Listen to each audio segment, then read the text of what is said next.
केन्द्रापड़ा जिला आली अंचल बन्यार कराल रूप लोकों जीवन को दुर्विषह कर विशेषकर नदी कूलिया और धोया अंचल लोके एबे भी बन्या जल घेर रही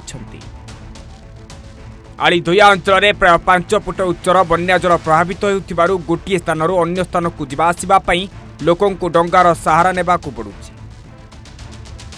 एभली दुर्दिन में बन्या पीड़ितों सहारा पलटि डंगा चालक प्रखर बन्या सांग को लगान वर्षा को खातिर नकरी से डंगा जोगे लोकों को एपारी सेपारी को नेबा सह सेमानक दैनंदिन आवश्यकता पूर्ण में सहयोग करुथिले। हेले एबे सेही डंगा चालक निजे बन्या भासी जाई निखोज होइजिबा घटना समस्त को स्तब्ध कर देइछि। सूचना अनुसार गतकाली राति संपुक्त डंगा चालकों को कौनसी पता मिलू नहीं। प्रबल बन्या स्रोत से भासी जाइथिबा संदेह करा जाउछि। तांको निखोज खबर प्रचारित होगा परे परिवार और स्थानीय लोकों मध्य चिंता बढ़ी। केन्द्रापड़ा जिला आली थाना अंतर्गत भूईपुर पंचायत 1 नंबर वार्ड मलमड़ा शासन गाँ चारिपटे खरस्रोत नदी घेरी रही।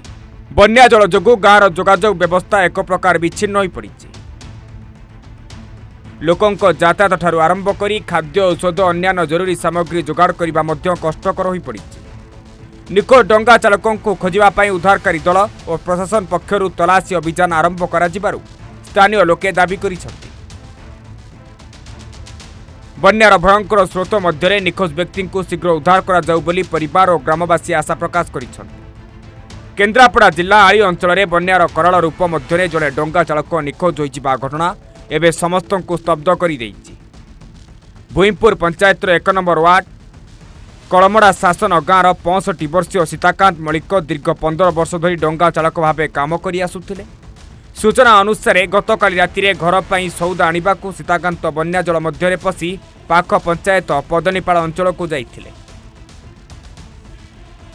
काली आम खबर पाइलु कि 5:30 ରୁ 6:30 भितर से जाइथिले सौदा आने आर पदनीपाल गाँ को से फेरिया लोक फेरिवार देखी किंतु से घर को फेरी ना काली ठारू निखोज अच्छा जहाँकि बर्तमान आम काली सुधा जहाँ खबर नौचु राति अग्निशम विभाग कि ओड्राफ टीम पहुँची पार नथिले जाओ से सकाल 6टार आसी पहुँचते आम सहित जाकि खोजाखोजी से बहुत व्यस्त रही खोजाखोजी कर सबुआड़े किंतु एपर्यंत किसी आम पाइपारी ना आउ सेठी लोक अच्छा रखाई से खबर देले जहाँ करेंगे ओड्राफ टीम आ दमकल बाहिनी ये उपस्थित रही।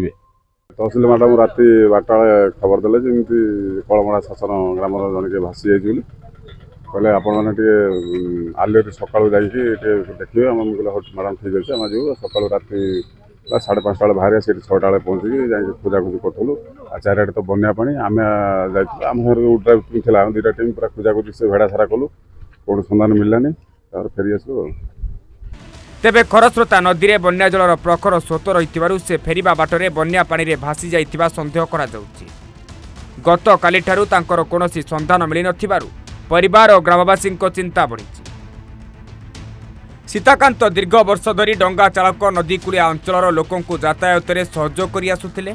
बन्या समय मध्य से निज जीवन को विपद में पकाई लोकों को डंगा जोगे एपारी सेपारी को नेबा सेमानक जरूरी आवश्यकता पूर्ण में सहायक करुथिले। एबे सेही बन्या तांकु निखोज करदेबा घटना स्थानीय अंचल में दुखर वातावरण सृष्टि करिछि। खबर पाई आज रविवार सकाळु अग्निशम बाहिनी ओड्राफ टीम घटनास्थल में पहुंची। खरस्रोता नदीर विभिन्न स्थान में उद्धारकारी दल पक्षर खोजाखोजी जारी रही। प्रखर बन्या स्रोत और जलस्तर को नजर रखी उद्धारकारी दल सतर्कता सह तलाशी अभियान चलाई। निखोज सीताकांत मल्लिक शीघ्र संधान मिलियो बोली परिवार और ग्रामवासी आशा रखिछन्ति। तांकु सुरक्षित भाव उद्धार करने तलाशी अभियान को आहरी जोरदार करने को स्थानीय लोके दाबी करिछन्ति। आलीरू संबित नायकों रिपोर्ट सूचना टीवी 24x7।